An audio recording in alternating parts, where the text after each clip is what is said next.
আরে মালিক, আমাকে ধরো, আমি তো পানিতে ভেসে যাচ্ছি। এভাবে ট্যাপ ট্যাপ করে তাকিয়ে কি দেখছো? তোমাকে ধন্যবাদ মালিক, তুমি না থাকলে তো আমি পানিতে ভেসে যেতাম। আরে মালিক, আমি তো ভেবেছি তুমি আমাকে বাঁচিয়েছো, এখন দেখি তুমি আমার গাড় ফাটাচ্ছ। মালিক, এই মালটা গরম হয়ে গেলে এই মালটাকে পানির বোতলে ঢুকিয়ে দিও। মালিক, তুমি যে আমাকে অকারণে ছেদা করে দিলে, এটা কি ঠিক হলো?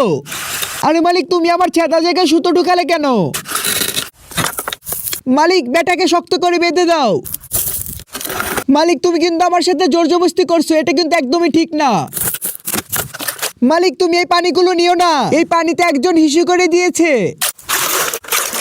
ইয়ে বাবা, মালিক তুমি হিসু করা পানি নিয়ে এসেছো কেন? আর এই পানিগুলো দিয়েই বা তুমি কি করতে চাচ্ছ? আরে মালিক, তুমি হিসু করা পানি দিয়ে হাত ধুচ্ছ কেন?